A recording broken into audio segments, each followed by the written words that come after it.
It was the summer of 1987, and I was a broke college student hitchhiking my way from Michigan to California. I had this wild idea to see the country on my own terms, the kind of naive bravery you only have when you're young and think nothing can touch you. I had made it to Kansas without much trouble, catching rides with friendly truckers and other travelers. But everything changed one late afternoon on a desolate stretch of highway. I was standing by the side of the road, my thumb out, when a beat-up dark green station wagon slowed down and pulled over. The driver, a man in his late 40s or early 50s, leaned over and rolled down the passenger window. His face was deeply lined, with a grizzled beard that looked like it hadn't been groomed in months. His eyes were strange, too bright, like they belonged to someone who hadn't slept in days. "Where you headed, kid?" he asked, his voice gravelly. "West," I replied cautiously. "As far as you can take me." He nodded. "Hop in." I hesitated for a second. Something about him made the hairs on the back of my neck stand up. But the sun was getting low, and I didn't want to be stuck out there alone at night. Against my better judgment, I opened the door and slid into the passenger seat. The inside of the car smelled like old leather, sweat, and something faintly metallic. The back seat was cluttered with fast food wrappers, empty soda cans, and what looked like old tools. He had a rusty crowbar lying on the floor near my feet. We made small talk at first. He told me his name was Carl, that he was headed to Colorado to visit some family. I told him about my trip, how I was trying to see the West Coast before school started again. He smiled, but it didn't reach his eyes. As the miles passed, the conversation grew quieter, and the silence became oppressive. That's when I noticed something odd. The rearview mirror wasn't angled toward the road, it was pointed directly at me. I could feel his eyes flicking up to watch me every few seconds. "You ever hear about the hitchhiker murders out here?" he asked suddenly, breaking the silence. My stomach dropped. "No," I lied, trying to keep my voice steady. "Yeah," he said, his tone casual, like he was talking about the weather. "Happens more often than you'd think. Poor suckers just disappear. Sometimes they find pieces of them. Sometimes nothing at all." I forced a nervous laugh. "Guess I should be careful, huh?" He didn't laugh. Instead, he gave me this slow, unsettling grin. "Yeah. You should." The highway stretched endlessly ahead of us, a ribbon of asphalt cutting through empty plains. The sun had dipped below the horizon now, and the only light came from the car's dim dashboard and the occasional flicker of passing headlights. The tension in the car was suffocating. Then he started humming. It was low at first, almost inaudible, but it grew louder as we drove. It wasn't a tune I recognized, just a strange, discordant melody that set my teeth on edge.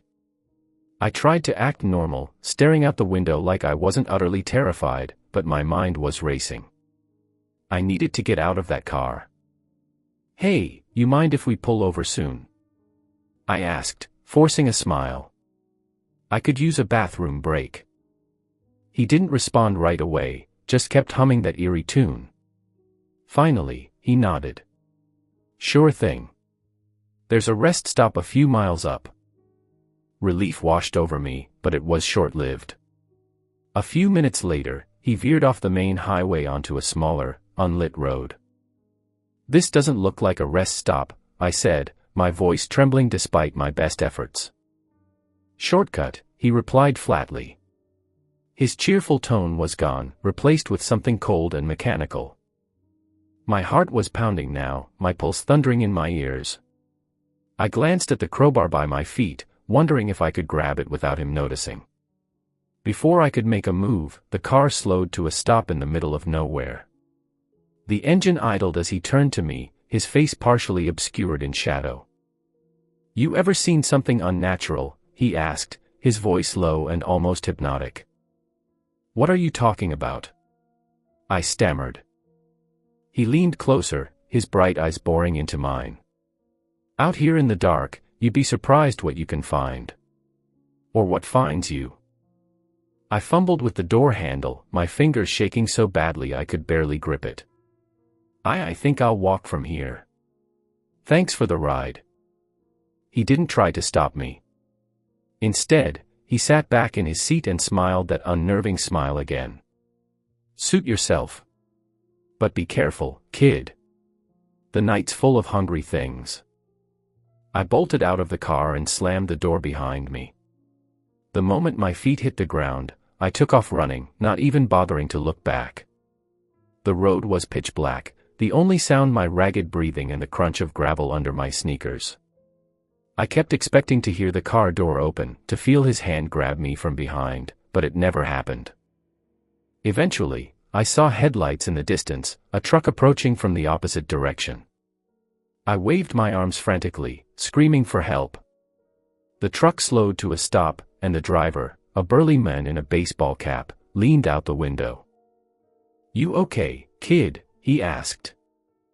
I barely managed to get the words out, gasping for breath as I pointed back down the road. "There's a guy in a station wagon.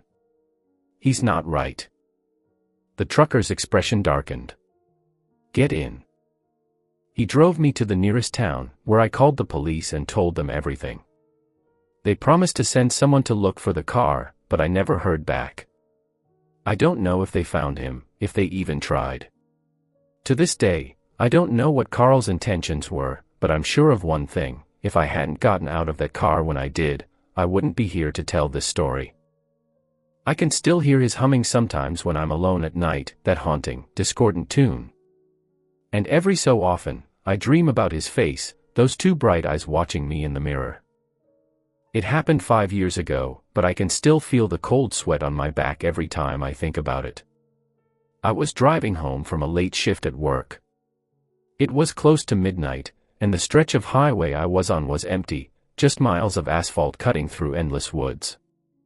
I wasn't usually nervous about driving alone at night, but that evening, something felt off. The darkness seemed heavier, more oppressive. About 10 miles into the drive, I saw her. She was standing by the side of the road, a lone figure illuminated by my headlights. She had long black hair that hung in messy waves down her shoulders and wore a pale dress that looked torn and dirty. Her head was tilted slightly downward, but I could see her face just enough to notice how unnaturally pale it was. I slowed down instinctively, my heart racing. I knew the rule: don't pick up hitchhikers. But something about her, she looked so fragile, like she might collapse any second. Against my better judgment, I pulled over. "Do you need help?" I called out through the open window. She didn't respond at first, just stood there, unmoving. Then, slowly, she lifted her head. Her eyes, God, I'll never forget her eyes, were hollow, empty, like they were sucking the light out of the air around her. She stepped toward the car, her bare feet making no sound on the gravel. "Can you take me home?" she whispered. Her voice was soft, almost too soft to hear, like the wind was carrying it away. "Where do you live?" I asked, my voice shaky. She didn't answer directly. Instead, she opened the passenger door and slid in, closing it softly behind her. Her movements were smooth, almost too smooth, like she was gliding more than walking. Every instinct in my body screamed at me to tell her to get out, but I couldn't move. It was like her presence had drained all the strength from me.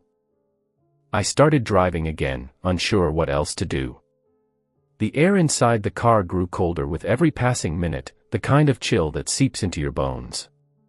She sat silently, her hands folded neatly in her lap, staring straight ahead. "Where am I taking you?" I asked, forcing the words out. "Just keep going," she said. Her voice sounded far away, like it was coming from underwater. We drove in silence for what felt like hours but was probably only 10 minutes. I kept glancing at her out of the corner of my eye, trying to convince myself this was just a weird encounter, that she was just some lost, scared girl. But then I noticed something that made my blood run cold. Her reflection wasn't in the window. I slammed on the brakes, the car skidding to a stop in the middle of the road. My breath came in shallow gasps as I turned to face her, but she was already looking at me, her hollow eyes seeming to bore into my soul. "Why did you stop?" she asked, tilting her head. What are you?" I stammered, my hands gripping the steering wheel so tightly my knuckles turned white. She smiled then, but it wasn't a smile of warmth or gratitude. It was cold, predatory, and impossibly wide. Her teeth were sharp, too sharp, and her skin seemed to ripple, like something was crawling beneath it. "You shouldn't have stopped," she said, her voice distorting, becoming deeper, more guttural. I threw the car into gear and hit the gas, the tires screeching as I sped down the road. She didn't move, didn't try to stop me, but her laughter, low and chilling, filled the car, echoing in my ears even though her lips weren't moving. I don't know how I made it home that night. The details after that are a blur. When I finally stumbled into my house, I locked every door and window, turned on all the lights, and stayed awake until dawn. I didn't sleep for days, terrified that she would somehow find me again. A few weeks later, I told a friend about what had happened. He grew pale as I described the girl, her voice, her eyes. "You know what they say about this highway, right?" he asked. I shook my head. "There's a local legend about a girl who died hitchhiking years ago. They say she haunts the road, looking for drivers to take her home. But she doesn't have a home. She just takes them. I don't drive at night anymore. I don't take back roads, and I certainly don't stop for hitchhikers. But every now and then, I feel it, a chill in the air, the faint sound of laughter just beyond my hearing. And I know she's still out there, waiting." I was 22 when it happened, just out of college and desperate to see more of the world. I had planned a cross-country road trip with nothing but a backpack and a notebook full of places I wanted to visit. Hitchhiking wasn't ideal, but I didn't have much money, and it seemed like the adventure of a lifetime. Somewhere in the middle of Arizona, on a long, empty highway, I was picked up by a man driving a rusty old van. He looked like he could have been in his late 30s, wearing a trucker cap and a flannel shirt stained with oil.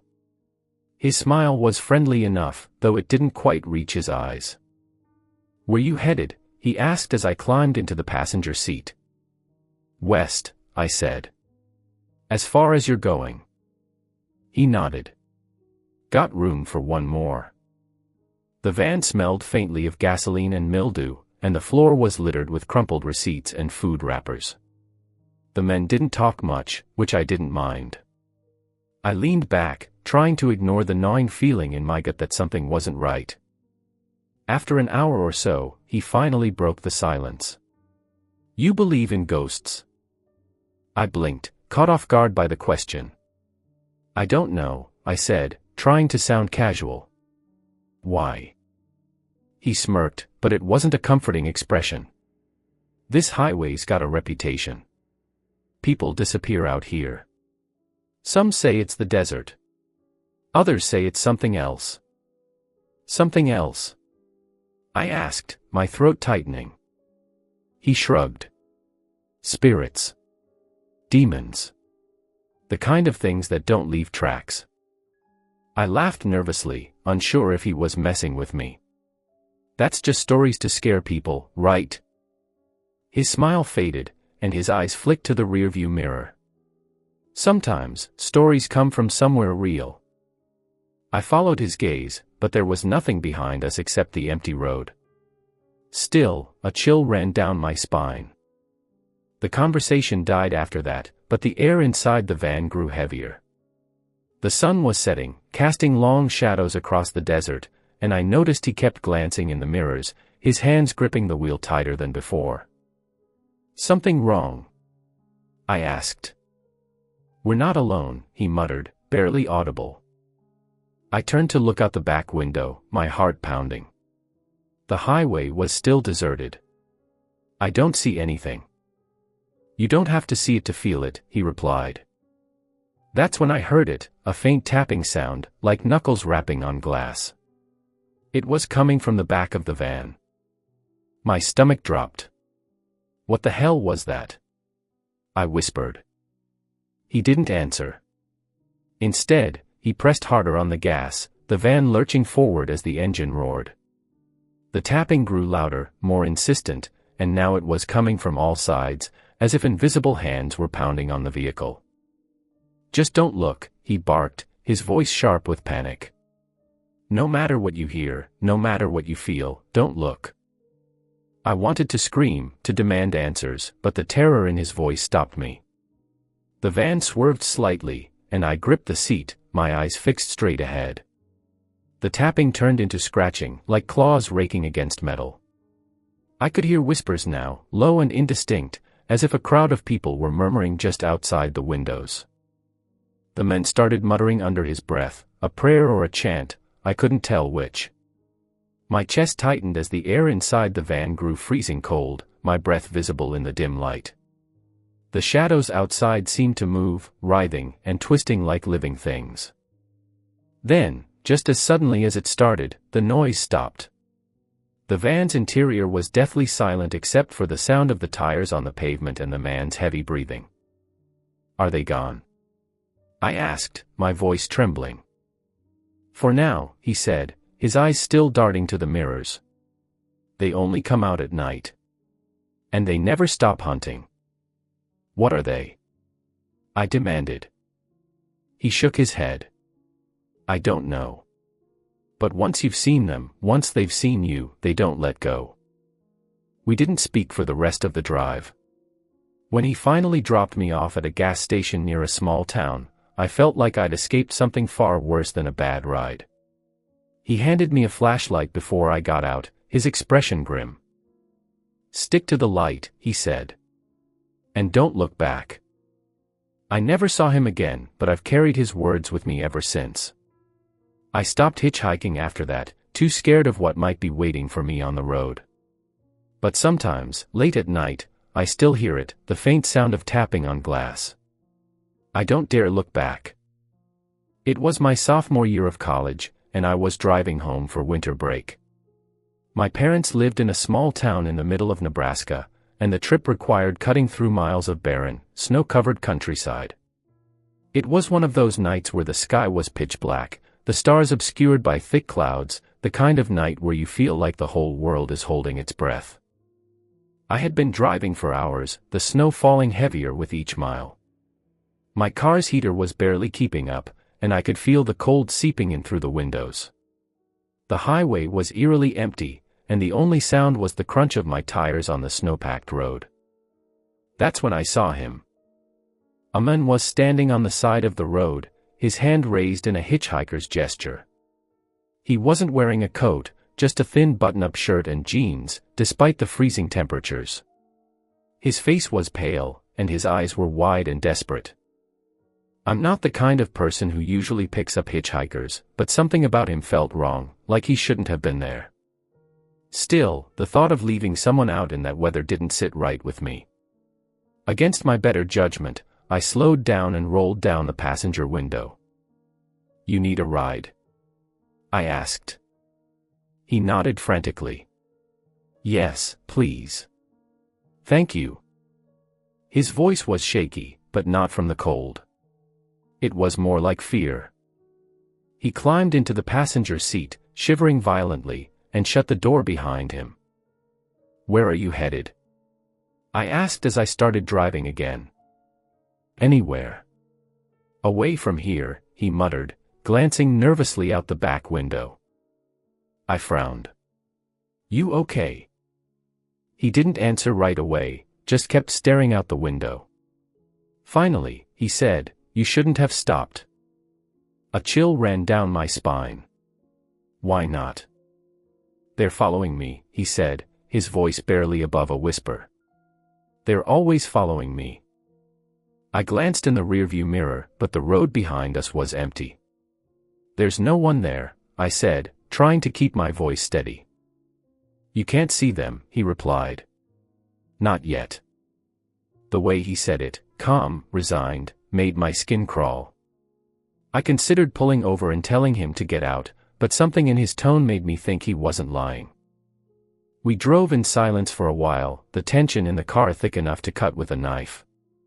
Then, without warning, he grabbed my arm. "Don't slow down," he hissed. "No matter what you hear, no matter what you see, just keep driving." "What are you talking about?" I asked, my heart pounding. Before he could answer, the car filled with a low, guttural growling sound. It wasn't coming from the radio or the engine, it was coming from outside.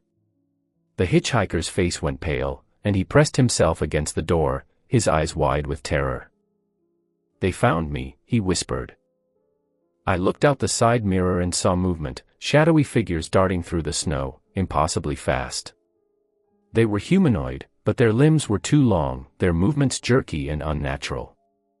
Their eyes glowed faintly in the darkness, like embers smoldering in the night. "What the hell are those things?"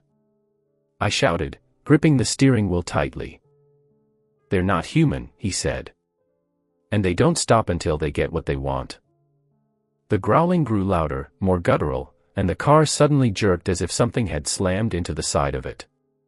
I screamed, the hitchhiker yelling at me to keep going. I floored the gas pedal, the engine whining as we sped down the icy road. The shadows kept pace with us, their glowing eyes fixed on the car. One of them leapt onto the hood, its clawed hands scraping against the windshield. It had no face, just a smooth, black void where its features should have been. "Don't stop," the hitchhiker screamed. I swerved violently, throwing the creature off the hood. It hit the ground and rolled into the snow, but the others kept coming. The hitchhiker was chanting something under his breath now, his hands gripping the dashboard. I didn't recognize the words, but they didn't sound like any language I'd ever heard. The growling began to fade, and the figures slowed their pursuit. Eventually, they disappeared into the darkness, swallowed by the storm. I kept driving until I saw the lights of a small gas station up ahead. I pulled in, my hands shaking as I turned off the engine. The hitchhiker turned to me, his expression grim. "Thank you," he said. "But you need to be careful now." "What do you mean?" I asked, my voice trembling. "They've seen you," he said. "And once they've seen you, they don't forget." Before I could say anything else, he got out of the car and disappeared into the night. I never saw him again, but I still think about his words every time I drive alone at night. And sometimes, when the wind howls just right, I swear I can hear it, the faint, guttural growling of something that should not exist. It was late, and I was driving through a desolate stretch of backcountry road in West Virginia. I was heading to my grandmother's house in the mountains, but a series of wrong turns had left me hopelessly lost. The GPS on my phone wasn't working, no service in the middle of nowhere. All I had for company was the quiet hum of my car's engine and the vast emptiness outside. The road was lined with dense trees, their skeletal branches reaching overhead like gnarled fingers. The only light came from my headlights, cutting through the inky blackness. I felt a growing unease, a sense that I was somewhere I shouldn't be. That's when I saw her. She was standing by the side of the road, a young woman in a tattered white dress. Her long hair hung limp over her shoulders, and her head was tilted slightly, as if she were listening to something I couldn't hear. Her bare feet were red and raw against the cold asphalt. I slowed down, my heart pounding. There was no way she should have been out here, miles away from anything resembling civilization. Against every instinct screaming at me to keep driving, I rolled down the window. "Are you okay?" I called out. Her head snapped toward me, too fast to be natural. Her face was pale, almost translucent, and her eyes were dark and sunken. She smiled, a slow, unsettling grin that didn't touch her hollow eyes. "I need a ride," she said softly, her voice brittle like dried leaves. My throat went dry. Something was deeply wrong about her, but I couldn't bring myself to leave her there. Against my better judgment, I unlocked the doors. She opened the passenger door and slid in silently, her movements fluid and unnatural. The air in the car instantly grew colder. "Where are you going?" I asked, trying to keep my voice steady. "Home," she said simply, staring straight ahead. I nodded and started driving again. The silence was suffocating, broken only by the faint hum of the engine. I kept glancing at her out of the corner of my eye. Her hands were clasped in her lap, and she didn't seem to blink. The cold emanating from her was palpable, like she was draining the warmth from the car. "Where's home?" I finally asked, desperate to break the silence. "Just keep going," she murmured. We drove for what felt like hours, though it was likely only minutes. The road stretched endlessly before us, and I couldn't shake the feeling that we weren't alone. Shadows flickered in the trees, but when I looked directly at them, they were gone. Then, without warning, she spoke again. "They're coming." My blood turned to ice. "Who's coming?" She didn't answer. Instead, she turned her head slowly to look at me, her grin widening unnaturally. Her teeth were sharp, almost animalistic, and her eyes seemed to glow faintly in the darkness. "Stop the car," she whispered. I slammed on the brakes, the tires screeching against the road. She opened the door and stepped out, her bare feet making no sound on the pavement. She stood in the middle of the road, staring into the forest. "What are you doing?" I shouted, panic rising in my chest. "They're here," she said, her voice barely audible. The trees began to rustle, though there was no wind. Shadows emerged from the darkness, dozens of them, their forms indistinct but menacing. They surrounded the car, their glowing eyes fixed on me. The girl turned to face me one last time. "Thank you for bringing me home," she said, her voice echoing unnaturally. Then she smiled, wider than should have been possible, and dissolved into the shadows. The figures closed in, their whispers filling the air, unintelligible but filled with malice. My instincts finally kicked in, and I floored the gas pedal, speeding away from the nightmare unfolding behind me. The shadows didn't follow, but I could feel their presence lingering, watching. When I finally reached a gas station miles away, I stumbled out of the car, shaking and drenched in sweat. The attendant gave me a strange look as I tried to explain what had happened, but he cut me off. "You're lucky," he said grimly. "People disappear on that road all the time. You should never stop for anyone out there." I've never taken a back road since.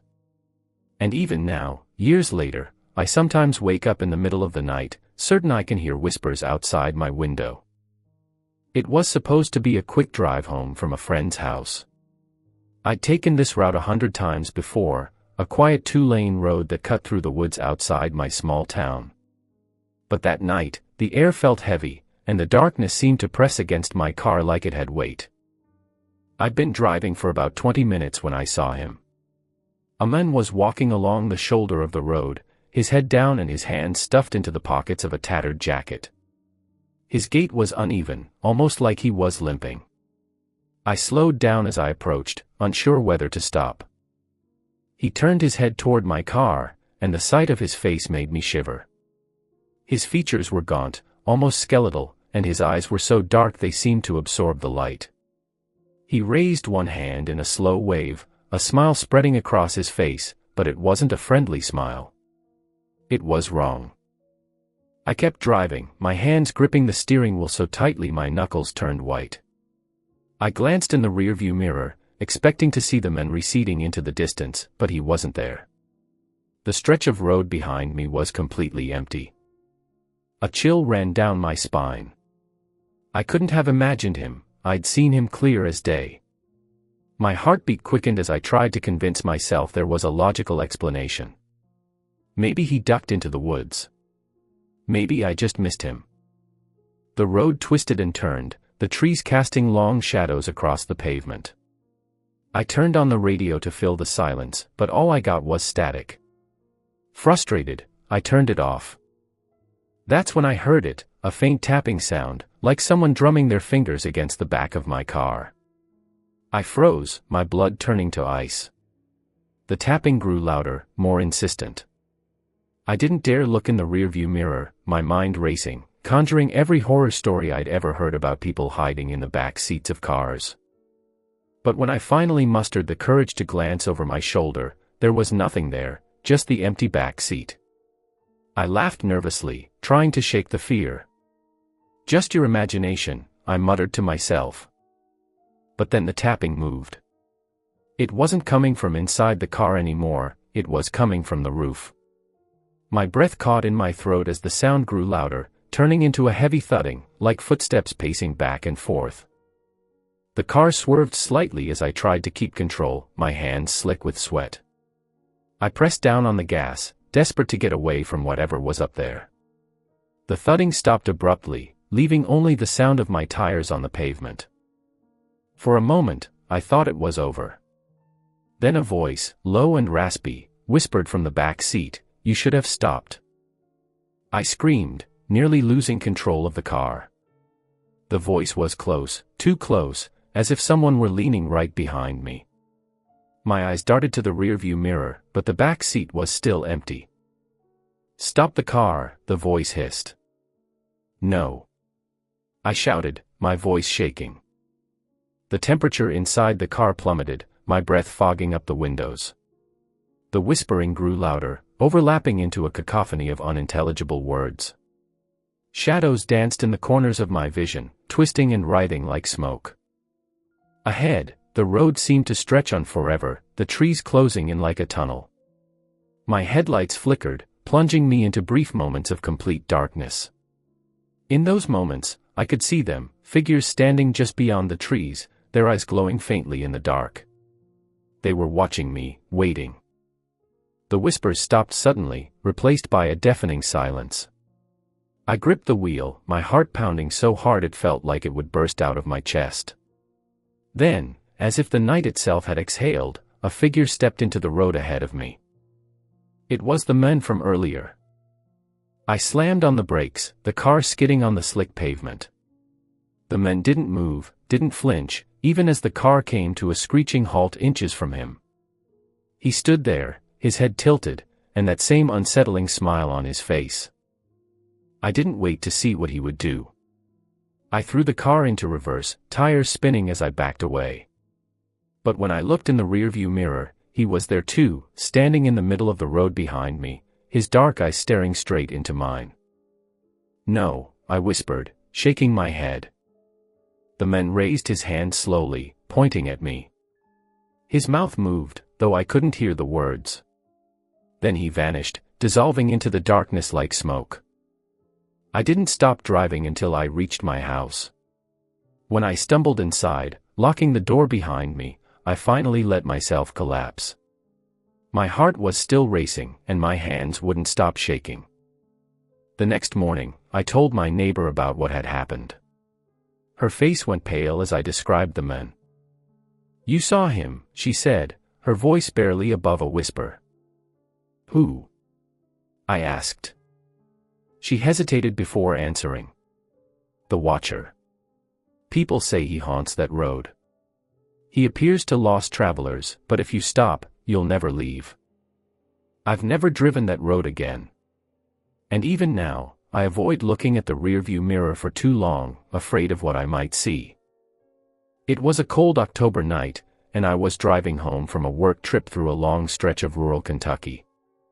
The highway was empty, nothing but endless dark fields on either side. The radio didn't pick up any stations out here, so I was left with the hum of the engine and my thoughts. Around 1 a.m., I noticed a figure up ahead on the side of the road.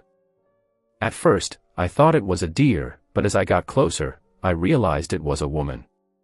She was standing still, wearing an old-fashioned dress that looked more like something out of a 19th century photograph than anything modern. Her long hair was tangled, and her face was turned away. Against every ounce of common sense, I slowed the car and rolled down the window. "Are you okay?" I asked. She turned her head toward me slowly, almost mechanically. Her face was pale, her eyes hollow and dark. She didn't answer, just stared at me with an expression I couldn't quite place, somewhere between sadness and anger. "Do you need a ride?" I offered, though my gut was telling me to hit the gas and never look back. She nodded silently and climbed into the back seat. She didn't say a word, just folded her hands neatly in her lap and stared straight ahead. "Where are you headed?" I asked, trying to break the oppressive silence. Home, she said softly, her voice barely audible. Where's that? She didn't respond. As I drove, the air inside the car grew colder. I glanced at the rearview mirror, and for a split second, I thought I saw something moving outside the windows, a shadow darting along the edge of the fields. I shook it off as paranoia, but the feeling of being watched lingered.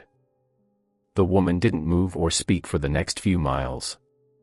I tried to ignore the growing tension, but my hands gripped the steering wheel so tightly they ached. Suddenly, she spoke again, her voice sharper this time. You missed the turn. Her words sent a jolt through me. What turn? I asked, my voice cracking. Turn here, she said, pointing to a dirt path that cut through the fields. I hadn't noticed it before, but something about it felt wrong. The path was overgrown, the kind of place that hadn't seen a vehicle in decades. I think I'll stick to the main road, I said, forcing a nervous laugh. Her tone changed, low and icy. You need to turn here. The hairs on the back of my neck stood up. I don't think that's a good idea, I stammered. Her reflection in the rearview mirror shifted. Her eyes weren't hollow anymore, they were black, completely void of light. And her face twisted into a sneer. You should have listened, she hissed. Before I could react, the car stalled. The engine cut off abruptly, the headlights flickered and died, plunging us into darkness. Panic surged through me as I fumbled with the keys, trying to restart the car. Outside, the shadows I thought I'd imagined earlier were moving again, circling closer. They weren't just shadows now, they were figures, humanoid but distorted, their limbs too long and their movements jerky and unnatural. The woman in the back seat began to laugh, a low, guttural sound that didn't match her delicate appearance. They're here, she said, her voice echoing unnaturally. I finally got the car started, the engine roaring to life. Without thinking, I slammed on the gas and tore down the highway, the dirt path vanishing behind me. The woman didn't scream or protest, she just laughed louder and louder until the sound filled the car like a swarm of bees. Then, just as suddenly as it had started, the laughter stopped. I glanced in the rearview mirror, and she was gone. The back seat was empty, and the cold that had filled the car was replaced by an oppressive heat. The shadows outside had vanished too, but the sense of unease didn't leave me. I drove straight home without stopping, my heart racing the entire way. When I finally pulled into my driveway, I sat in the car for a long time, trying to convince myself it had been a hallucination, a trick of the dark and my overactive imagination. But when I opened the door to get out, I froze. There, on the back seat, was a single pale handprint.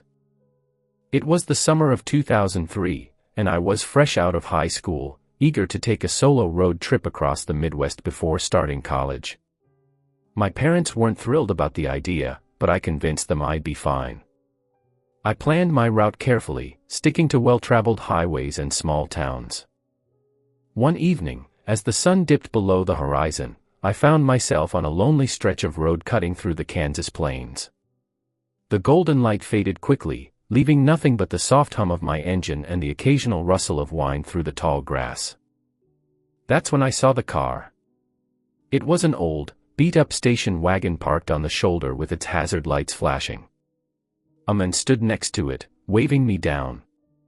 He looked middle-aged, dressed in a plaid shirt and jeans, with a baseball cap pulled low over his face. I slowed down, rolling my window down just a crack. Need help? I called out. Yeah, he replied, his voice calm but strained. Car broke down. Could you give me a lift to the next town? Something about his demeanor made me uneasy, but I didn't want to leave him stranded in the middle of nowhere. Against my better judgment, I nodded. Hop in. He climbed into the passenger seat, carrying the faint smell of motor oil and sweat. Thanks, he said. Name's Charlie. I'm Sarah, I replied, keeping my eyes on the road as I started driving again. For the first few minutes, the conversation was polite, if a little awkward. He asked where I was headed, and I told him about my road trip. He seemed friendly enough, but I couldn't shake the nagging feeling that something was off. His eyes lingered on me too long when I spoke, and his smile didn't quite reach his eyes. Then, out of nowhere, he said, "You should never pick up strangers." I stiffened, gripping the steering wheel tighter. "Why is that?" I asked, trying to keep my voice light. "You never know who you're letting into your car," he said, his tone shifting to something darker. He turned to look at me, his smile widening. "Could be anyone. Could be someone dangerous." My heart skipped a beat. "Well, you don't seem dangerous," I said, forcing a nervous laugh. His smile grew even wider, revealing teeth that were too perfect, too white. "You'd be surprised." The air in the car felt heavy, suffocating. I glanced at him out of the corner of my eye and noticed his hands. They were pale, almost gray, with long, thin fingers that didn't match the rest of his appearance. I cleared my throat. "So, how far is the next town?" "Not far now," he said, his voice low and smooth. "But you're going the wrong way." My stomach dropped. "What do you mean?" "This road doesn't lead anywhere," he said, leaning back in his seat. "But don't worry. I'll show you the way." Panic bubbled up in my chest. I glanced at the GPS on my dashboard, but the screen had gone blank. My phone, which had been charging, was suddenly dead. The road ahead stretched endlessly into the dark, and there were no signs of civilization in sight. "I think I'll just stick to my route," I said, my voice trembling. Charlie didn't respond. When I glanced at him again, his face had changed. His features were sharper, his eyes darker, and his smile had twisted into something predatory.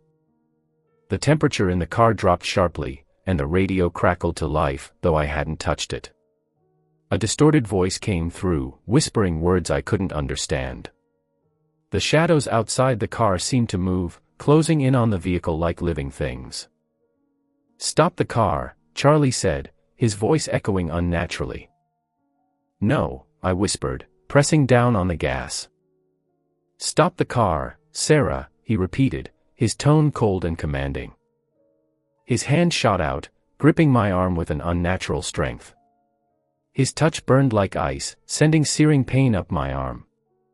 I screamed, jerking the wheel and swerving onto the shoulder.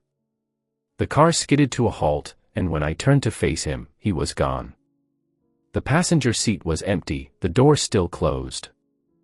I sat there, shaking, my breath coming in ragged gasps. The road was silent again, the shadows retreating back into the trees. My phone buzzed to life, the screen flickering as it found a signal. I quickly punched in the directions to the nearest town and floored the gas, desperate to leave that stretch of road behind. When I reached the safety of a small diner, I parked and ran inside, still trembling. The waitress took one look at me and poured me a cup of coffee without asking. "You okay, hon?" she asked. I nodded weakly, trying to collect myself. I think I picked up a hitchhiker." Her face went pale. "Not on that road, I hope." "What do you mean?" I asked. She leaned in closer, lowering her voice. "People talk about that road. Say it's cursed. Folks pick up a man out there, a man who ain't quite human, and they never make it to the next town." I didn't tell her the rest of my story. I didn't need to. The look in her eyes told me she already knew. It was late September, and I was on my way home from visiting my sister in a small town nestled deep in the Appalachian Mountains. The drive was supposed to be peaceful, just me, my old sedan, and the winding mountain roads.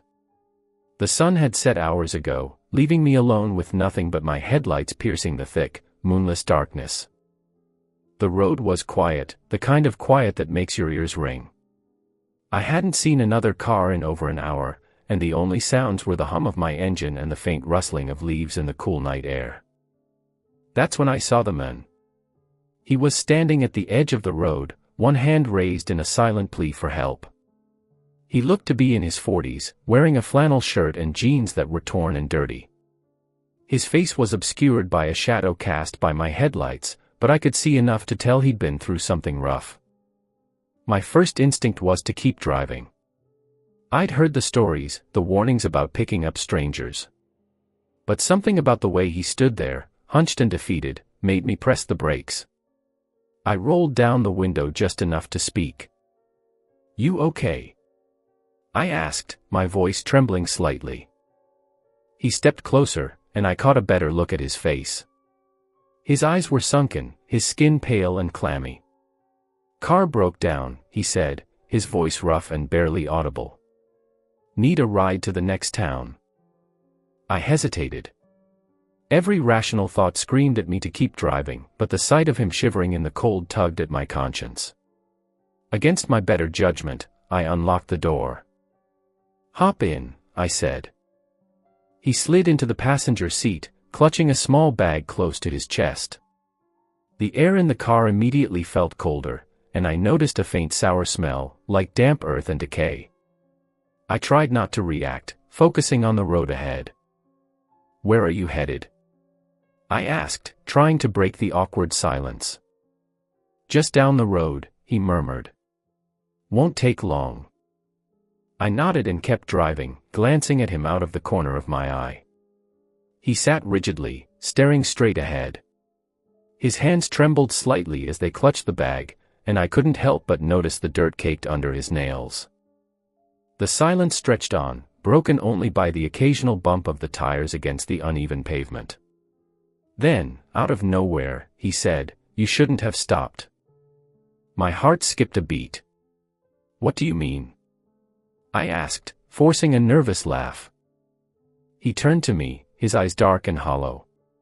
"They don't like it when you stop." "Who doesn't?" I asked, my voice barely above a whisper. He didn't answer. Instead, he turned his gaze back to the road, his grip on the bag tightening. The air in the car grew even colder, and I felt a creeping sense of dread settle over me. Ahead, the road seemed to stretch endlessly into the darkness, the trees on either side closing in like a tunnel. My headlights flickered, and for a moment, I thought I saw movement among the trees, shadowy figures darting just out of sight. "Turn here," the man said suddenly, pointing to a narrow dirt path that veered off into the woods. I hesitated. "Are you sure? This doesn't look like a road." "Turn," he said again, his voice sharper this time. I swallowed hard and obeyed, steering the car onto the path. The trees pressed closer, their branches scraping against the sides of the car like skeletal fingers. The sense of unease grew with every passing second. "Stop here," he said after a few minutes. I brought the car to a halt, my hands gripping the wheel so tightly my knuckles turned white. The man opened the door and stepped out, his bag still clutched tightly to his chest. "You'll want to leave now," he said, his voice low and urgent. "What?"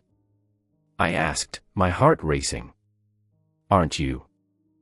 "Go," he interrupted, his tone leaving no room for argument. "Before they find you." Before I could ask who they were, he disappeared into the trees, swallowed by the darkness. I sat there for a moment, frozen with fear, before slamming the car into reverse and backing out of the path as quickly as I could. As I returned to the main road, I glanced in the rearview mirror and froze. The man was standing at the edge of the path, watching me, but he wasn't alone. Shadowy figures surrounded him, their shapes shifting and unnatural, their glowing eyes fixed on my car. I floored the gas pedal, not stopping until I reached the next town.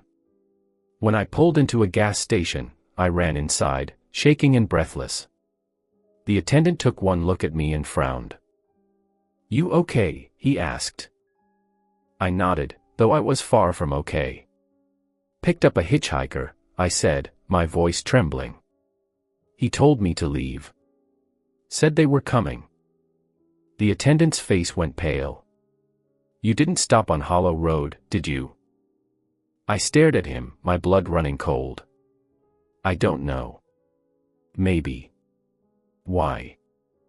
He leaned in closer, lowering his voice. People who stop on that road, they don't usually make it out. The ones who do, they never stop again. I haven't driven through the mountains since. And I never pick up hitchhikers anymore.